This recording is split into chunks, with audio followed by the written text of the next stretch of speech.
vacunar a nuestras dos niñas. La mayor estaba en secundaria básica, en octavo grado, la pequeña está ahora en preescolar. Y para mí fue traumático.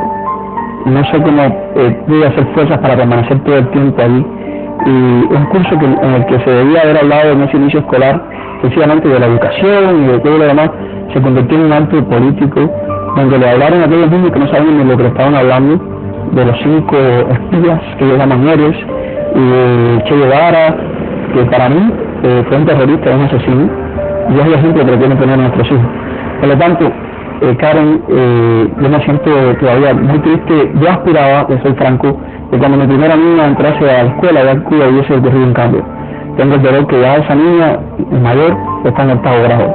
Luego pensé que por lo menos la más pequeña está en preescolar.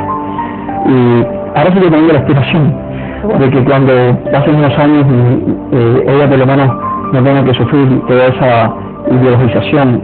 El régimen, por ejemplo, nos quitó a nosotros en las iglesias, nos quitaron todos los centros de educación. Derechos Humanos de Cuba comentó: allí sistemáticamente le echaban sustancias químicas que me quemaban la piel, ocasionaban alucinaciones, dolor de cabeza y alergia. Fui confinado sin acceso a la prensa, el teléfono, la correspondencia ni la asistencia religiosa. Igualmente se refirió a la represión que sufren los opositores en las calles de Cuba. Fui víctima de una paliza en la calle junto a 10 activistas. Los agentes me dislocaron la pierna izquierda, el brazo derecho y perdí el conocimiento por aplicar. Pero lo que estaba afirmando González Leiva no le gustó a la delegación del gobierno cubano. Además, los agentes de la seguridad del Estado... Disculpe por interrumpirlo de forma tan abrupta, pero mi delegación entiende que el orador está totalmente fuera de orden. Le pido que llame al orden a este orador. Muchas gracias. A lo que el vicepresidente en la sesión respondió: I give the floor back to the speaker, asking him to continue and terminate his statement within the context of the agenda item. Juan Carlos González Leiva continuó, pero enseguida otra interrupción de los representantes del gobierno cubano. Señor presidente, es evidente que el orador no va a referirse a lo... Las delegaciones de Pakistán y Venezuela apoyaron al representante castrista. Quisiéramos primero que nada apoyar... que inconforme interrumpió una tercera vez. Voy a presentar tantos puntos de orden sean necesarios hasta que esta persona le sea retirada el uso de la palabra. Por su parte, las delegaciones del Reino Unido y Estados Unidos respaldaron el derecho de González Leiva a brindar su testimonio. It's essential that civil society voices be heard here in an atmosphere of open expression. Juan Carlos González Leiva fue autorizado por el Consejo de Derechos Humanos de la ONU a finalizar su testimonio bajo alegaciones de que estaba ejerciendo su derecho a expresarse. Leiva concluyó con un llamado a la comunidad internacional a que le ofrezca protección a él y al resto de los activistas en Cuba. Y la próxima presentación, exigiendo el levantamiento del embargo estadounidense contra el gobierno de la isla. El régimen de Cuba presenta el mismo argumento todos los años, pero no reconoce la existencia de un creciente bloqueo económico interno en el que ese gobierno aprieta el bolsillo de los cubanos y ayuda a la economía estadounidense. Dina Barroso explica. Las remesas cubanoamericanas contribuyen a mantener viva la economía cubana. Según este estudio publicado por The Havana Consulting Group en Miami, el año pasado aumentaron las llamadas remesas en especie y la cifra de envíos sobrepasó los $3.500 millones. De este total, casi 2 millones llegó de la mano de pasajeros aéreos en forma de mercancías, productos que el gobierno cubano no le provee al pueblo y limita su venta. Cuba siempre ha hablado del bloqueo, del famoso bloqueo, ¿ok? Para mí un bloqueo es 2 acorazados y nada pasa por el medio. Pero cuando tú tienes un bloqueo que tú tienes que ir a un tercer país para arreglar, lo único que tú estás creando es una inconveniencia. Inconveniencia que por años resuelven familiares o amigos que residen mayormente en el sur de la Florida, porque en Cuba no existe una industria mayoritaria o negocios pequeños privados con el poder adquisitivo necesario. Me da pánico decir que ahora vengo yo, voy a invertir X cantidad de dólares y de pronto voy a levantar un imperio que ellos no tengan control. El por qué no han tomado esa decisión gubernamental es raro. Y el vacío lo siguen llenando los cubanos fuera de la isla, expertos en oferta y demanda cuando de Cuba se trata. Por lo general, el producto viene de China y hace escala en Hialeah antes de llegar a Cuba. Bueno, vienen aquí ellos a buscar, porque parece que allá está escaso, como todo está escaso allá, ¿no? Creo que solamente le dan un uniforme cada cierto tiempo, cada 3 años, algo así. Si mandaran a hacer un uniforme para Cuba, quizás $2.50 a $3.50 un uniforme. En el año 2013, Raúl Castro anunció que se trabajaría en profundas transformaciones políticas, sociales y económicas. Ya en el 2011, la Gaceta Oficial de la República de Cuba publicó resoluciones de ese gobierno que permitirían aumentar las actividades por cuenta propia en la isla. Pero al margen de las promesas continúan los súbitos aumentos de impuestos a las importaciones por parte del llamado bloqueo interno. En lo que el gobierno de Cuba define su nueva reforma económica y encuentra también un renovado apoyo económico de países como Rusia y China, el mercado de productos enviados desde Miami ya comienza a sentir los aumentos aduanales. Estos son unas pizarras de LADA 2106, 2107. Ante el día 1 de septiembre costaban 20 CUC entrar estas pizarras, en estos momentos cuestan 100 CUC. Gina Barroso, Martín Noticias. Que se vende al extranjero interesado en conocer la belleza del Valle de los Mogotes. El turismo ha traído al pueblo dinero, oportunidades y una pose perpetua de felicidad a sus habitantes. Sí, pienso que el nivel de vida de las personas ha aumentado por el turismo, sí. Pienso que sí, que la mayor fuente de ingresos que hay aquí en Viñales es por el turismo, y eso a los jóvenes también les conviene, ¿no? Pero ya se sabe que ningún cuento de hadas suele ser real. No todo es color de rosa. Hay personas que no tienen facilidades, no tienen casas buenas, viven para los campos, ¿verdad? Y no tienen la misma posibilidad económica. Tiene una parte que es muy bonita, que es la parte, por ejemplo, que se alquila, la parte que viven bien. ¿Por qué? Por eso mismo, por el motivo de que están alquilando y viven bien, pero los demás no. Si el municipio logra adquirir autonomía, tal vez la prosperidad que ya tienen algunos en Viñales alcance a convertirse en un bien común. El Viñales ingresa mucho, genera muchos ingresos por cuestión de turismo, y todo ese presupuesto va a la Caja Central del Estado, y muy poco se queda.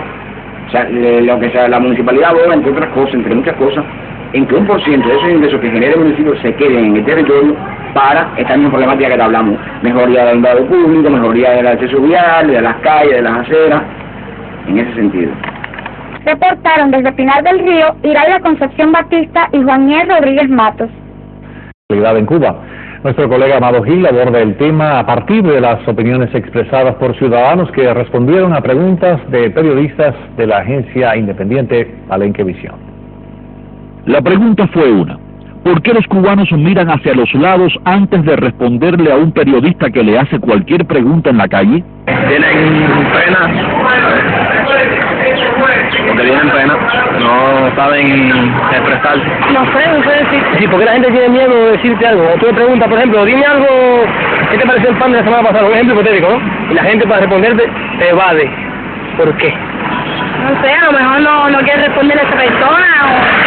Pero están los que sin explicar mucho lo dicen todo. Porque te enredas de una cuarta tierra, hermano. No sé, por miedo a la crítica, el miedo escénico, puede ser el miedo a que la gente pueda creer de la respuesta de ellos.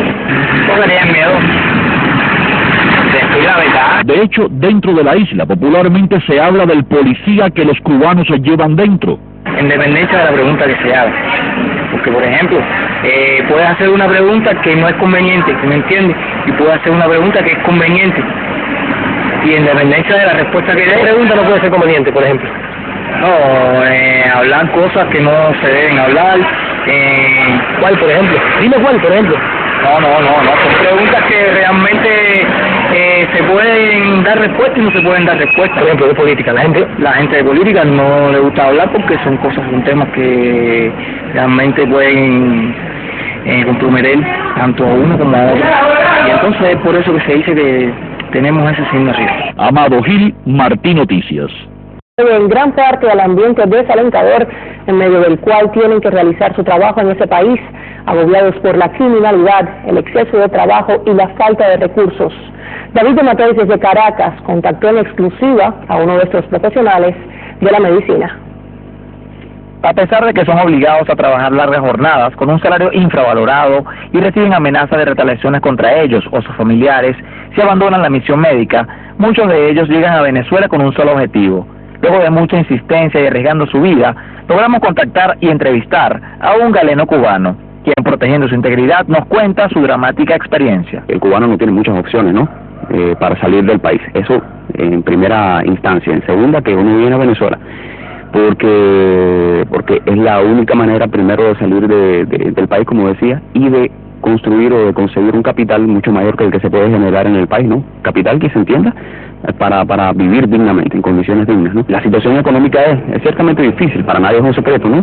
Y uno acepta esas condiciones por eso, porque es la única manera de ayudar a la familia, de mejorar económicamente, y en los últimos tiempos venir a Venezuela se ha convertido como un requisito indispensable para después poder ir a otros países como Brasil, como Angola, incluso Ecuador, que son misiones o colaboraciones que ofrecen mayores beneficios económicos que lo que reporta Venezuela en este momento, y más con la crisis que está atravesando. Nos confesó que la seguridad e inteligencia cubana está instaurada en Venezuela.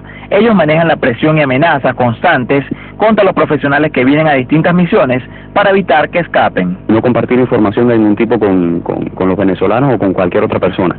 Y en las relaciones con los nacionales, como se le llama a los venezolanos, desde los cubanos, es por eso precisamente, para evitar supuestamente problemas de índole conyugal, social, pero todos sabemos que realmente es para que el roce no se produzca, para que no se produzca la socialización, que el cubano no incremente sus expectativas, que no conozca otras situaciones que pueden hacer más fácil su vida. Se trata de controlar en lo mayor posible la comunicación informal entre los nacionales y los cubanos. El Departamento de Estado de los Estados Unidos señaló en un informe sobre el tráfico humano que los médicos cubanos incorporados a los programas sociales en Venezuela están bajo un régimen de trabajos forzados. Aún así, muchos lo ven como la única manera de escapar del régimen comunista de los hermanos Castro. Cuando uno viene, uno está claro de las condiciones. Uno está clarito y a uno no lo traen engañado. Eso sí, no se puede decir. Uno viene porque no hay otra alternativa. Pero es más o menos como un sistema, como un feudo. El país en este caso opera como un feudo. Tú eres un empleado y vienes por un contrato de exclusividad con tu gobierno. Entonces, con eso tú no tienes otro chance. Tú sencillamente tienes que ceñirte a las condiciones y si no te conviene, te vas, renuncias y te devuelves al país o desertas o te quedas. Es una situación bastante difícil y que uno cuando está en el roce con los venezolanos uno dice, oye, no tengo por qué estar aguantando esto. Y es lo que lo lleva a uno a decir, aparte a tomar la decisión de decir, definitivamente tengo que hacerlo. Aproximadamente $20 es lo que cobra un médico cubano al mes en Venezuela. Con este monto de dinero debe ahorrar y pagarse su propia comida y gastos personales, pues el gobierno solamente les ofrece la vivienda, que en el mejor de los casos es un módulo de barrio adentro, y en el peor dentro de una precaria vivienda en las peligrosas zonas populares del país. A pesar de las amenazas, riesgos, limitaciones y condiciones infrahumanas de vida, los médicos cubanos siguen utilizando la misión para llegar a Venezuela y luego desertar como primer paso para lograr la tan ansiada libertad. Desde Caracas, Venezuela, David Matei, Martín Noticias. Cuando se me han agotado, me piden más. De pronto Sara Marta Fonseca decide salir de Cuba con sus hijos, su esposo. ¿Por qué? Bueno, primero porque mis hijos estaban en un constante peligro y ya me estaba dando cuenta de que estaban arreglando para ponerlos presos, pero no presos por política.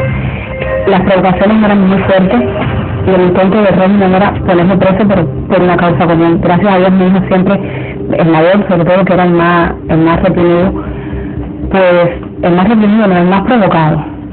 Los niños han sido muy reprimidos. Siempre tuvo control de sí mismo y supo soportar. Pero es un joven, es un hombre, y llega un momento en que eso se te puede ir de las manos. Y primero por salvarlos a ellos. No quiero ver a mis hijos en una prisión por una causa común.